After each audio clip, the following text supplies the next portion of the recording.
All right, so we are continuing this series that we're calling The Week.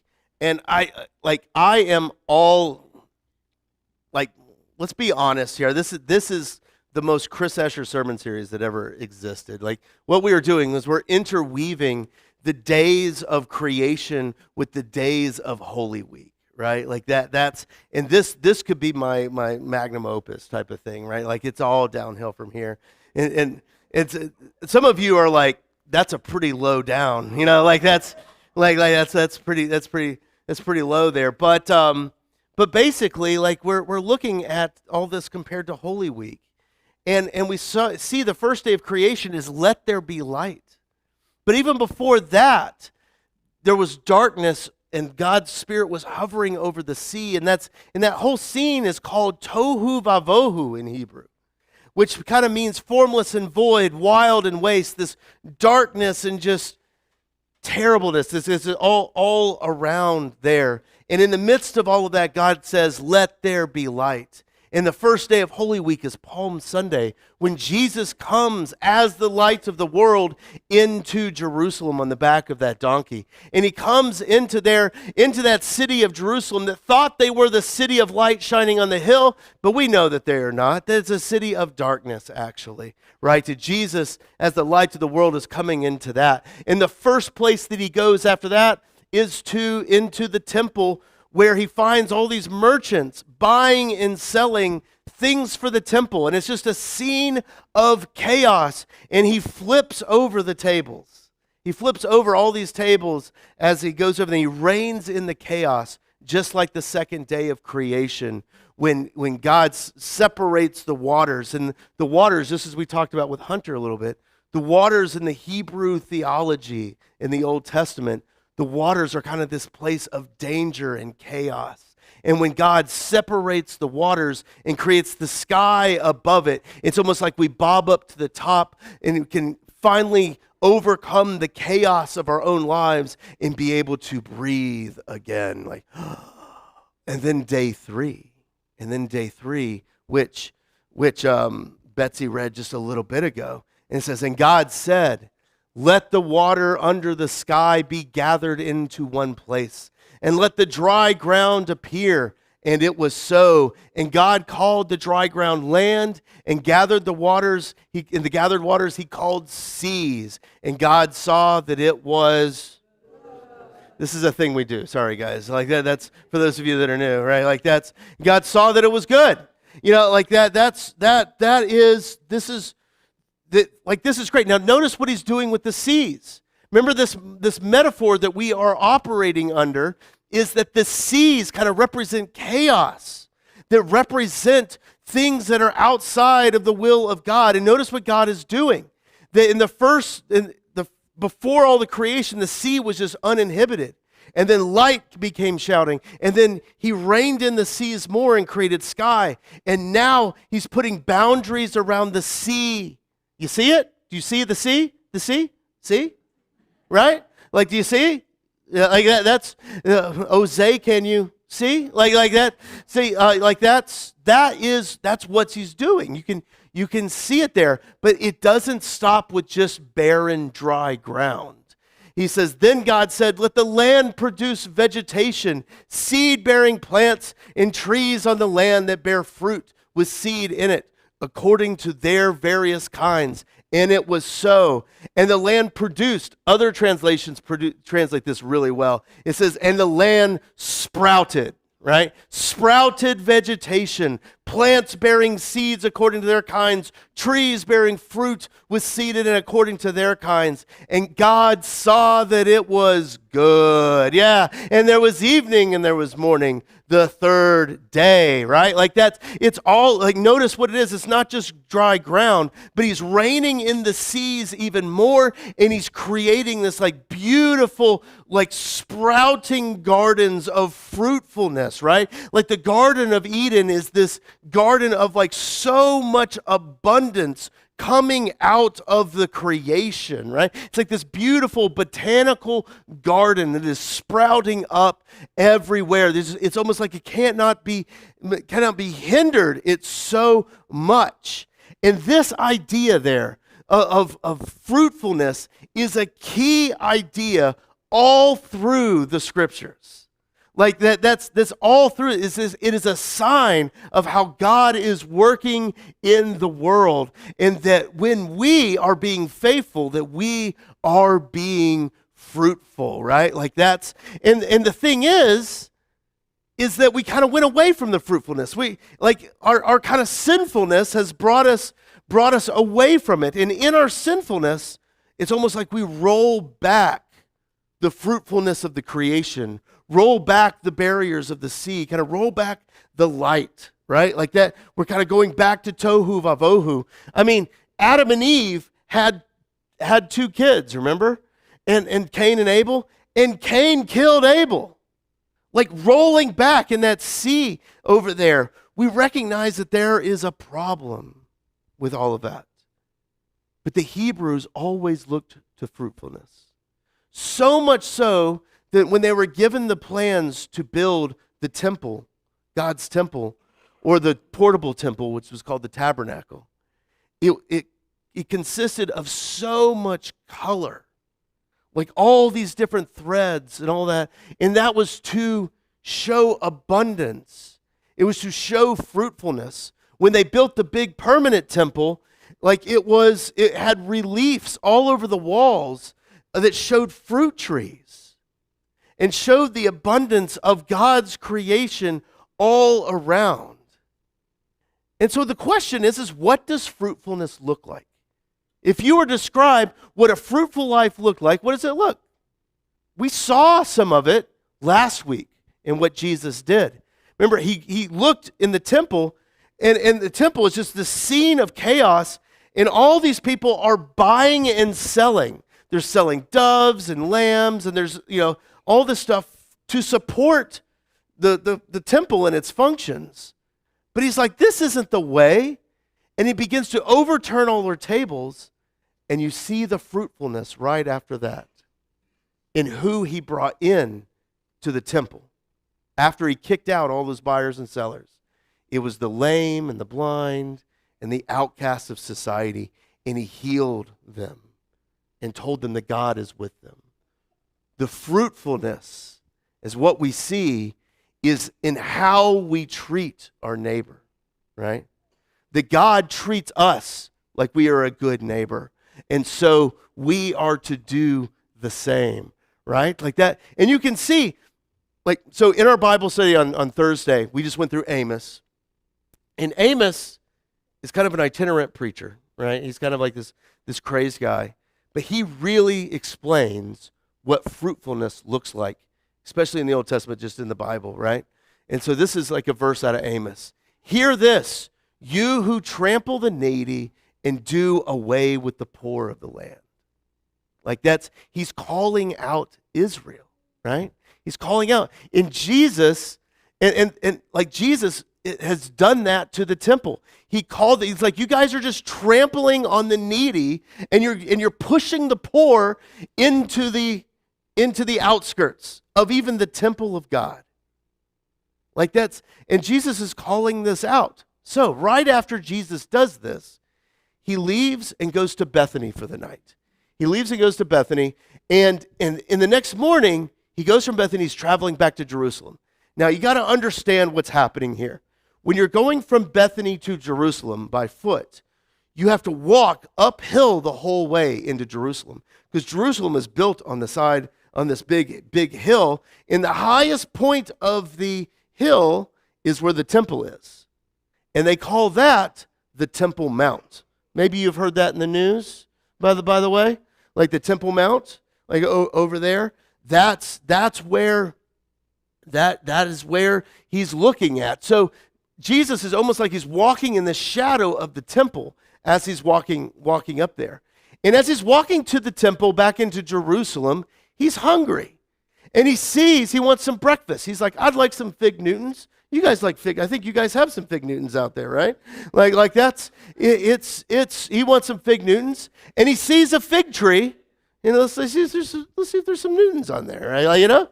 And he goes up to it, and it's like he's looking through. The tree looks healthy on the outside. It's got all these green leaves on it and all that stuff, and he's like going through it and looking through the foliage, and there's no fruit on the tree.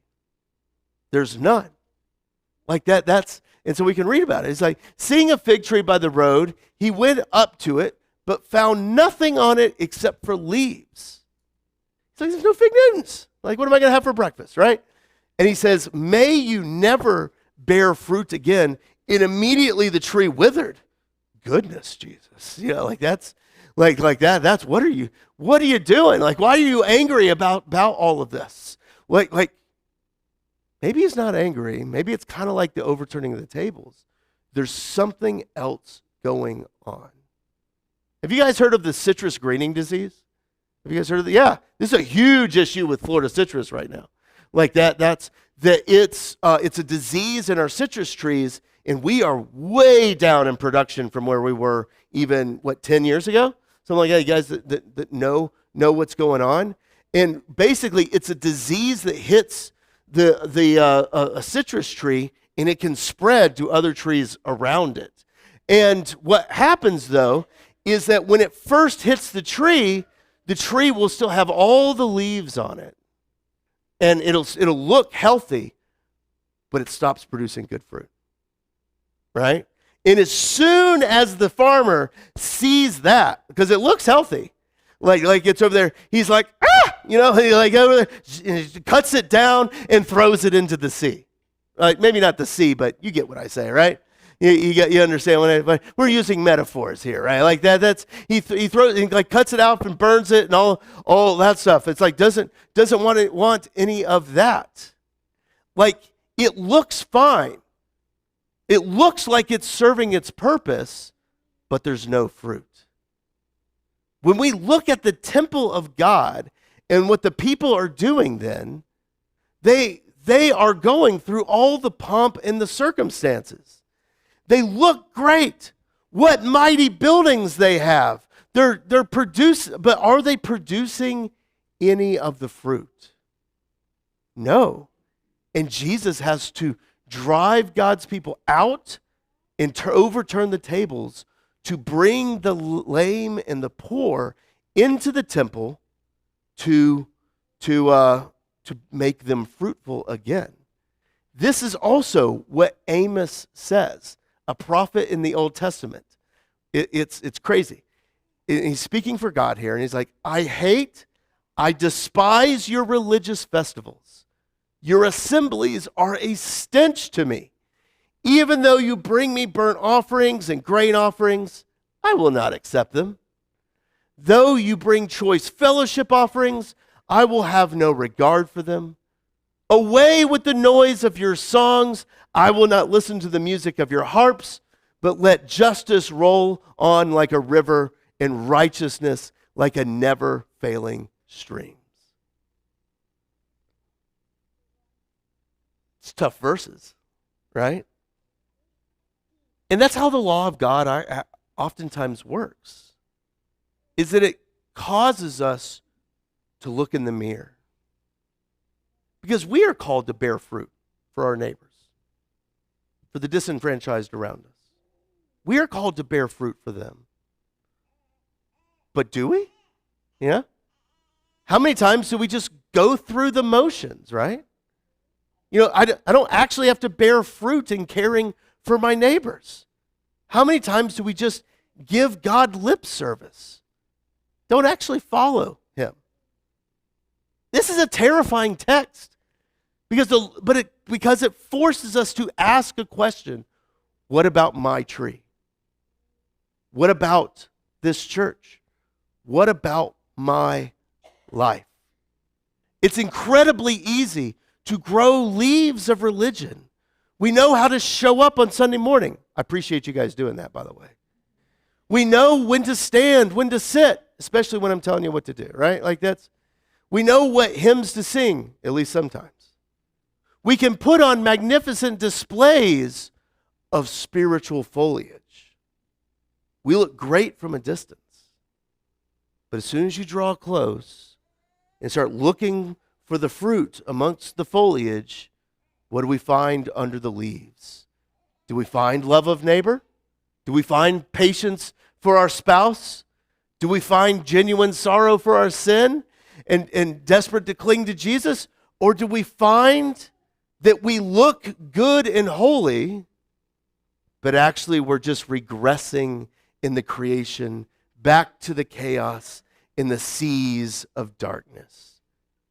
That we need to be pruned and cut out and thrown into the sea. And I think that's kind of our natural inclination when we look at all this. We're like, gosh, I'm awful. Like I've let sin rule in my life. I've cared more about me than anyone else. Like I've been selfish. All these things. I've supported selfish ambitions. All this stuff. And yeah, we try to make ourselves feel better. Like have all this splendor and all that stuff, but maybe we're just not bearing fruit. And to all of that, Jesus says this right after the tree withers and doesn't bear any fruit. He says, truly I tell you, if you have faith and do not doubt, not only can you do what is done to this fig tree, but also you can say to this mountain, go throw yourself into the sea, and it will be done. Remember where Jesus is.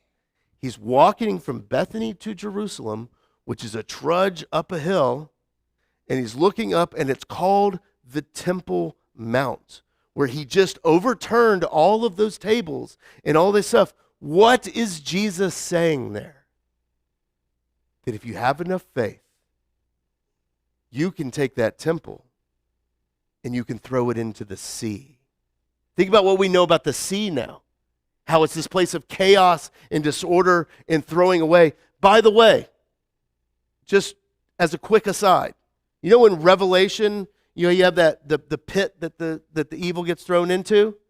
You know that's the same word as the sea that the Spirit's hovering over at the beginning of Genesis. Just a little, for you scholars out there, it's the same word, the abyss. Like which is cool. So, what is Jesus saying?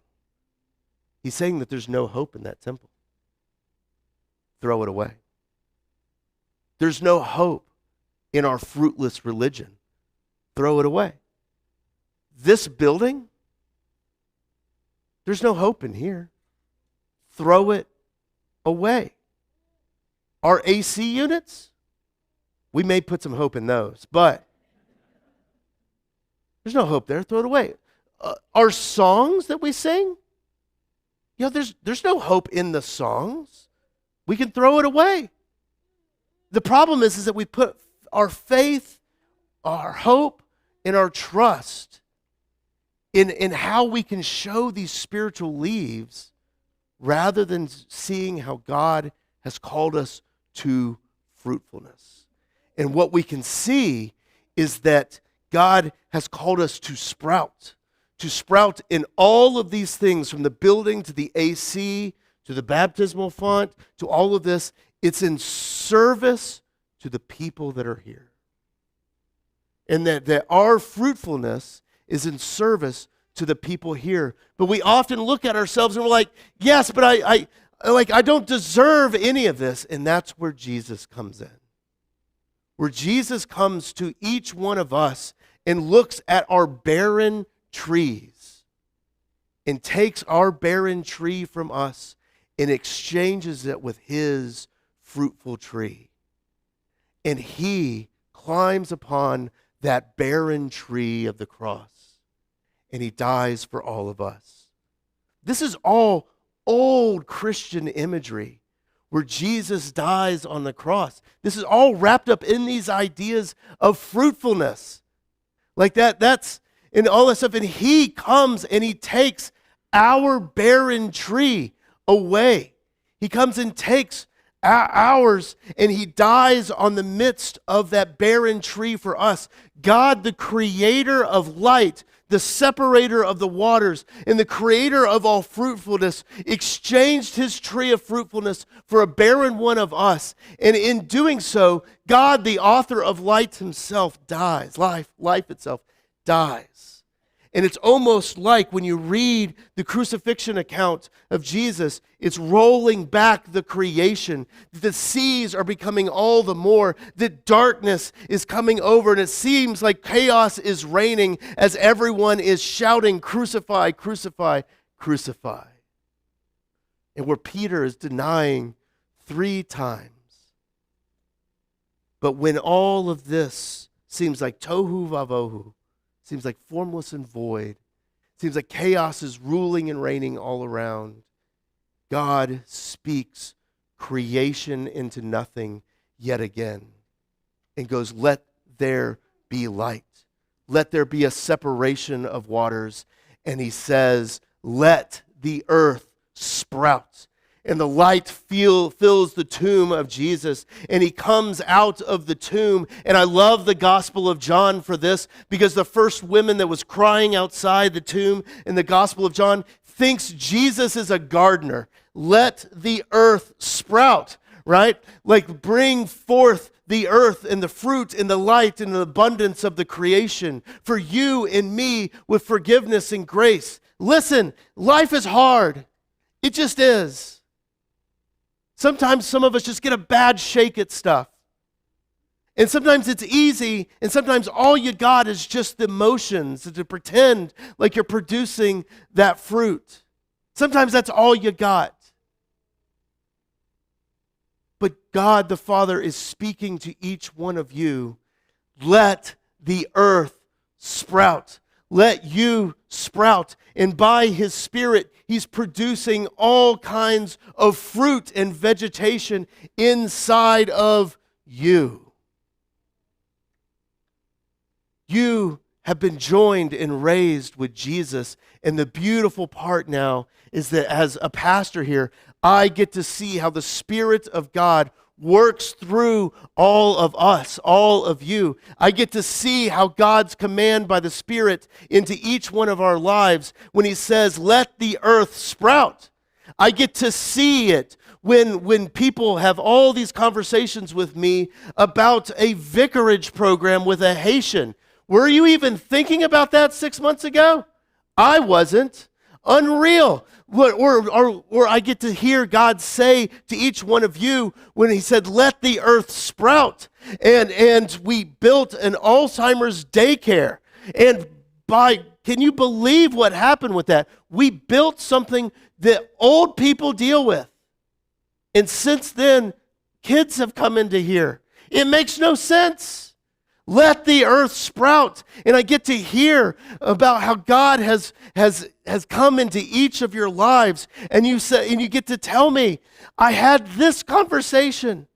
I got to hang out with this person. I got to circle this person into my life. And my life and their life is better now because of it." Let the earth sprout.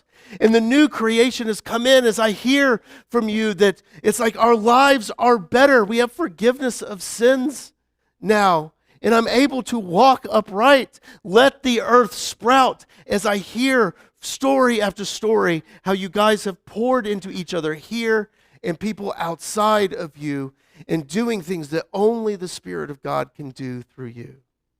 I see the fruits of the Spirit coming all around.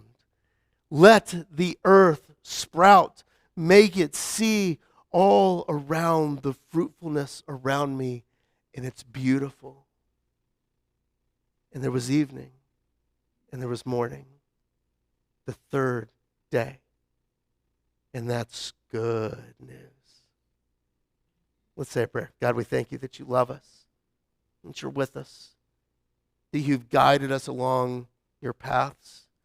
And Lord, even when life is difficult and hard, and we can only go through the motions, Lord, your Spirit still produces fruit in each one of us. Give us a heart of love and care for our neighbors, the people that we know and the people we don't, so that we may be fruitful. Thank you, Jesus. Amen.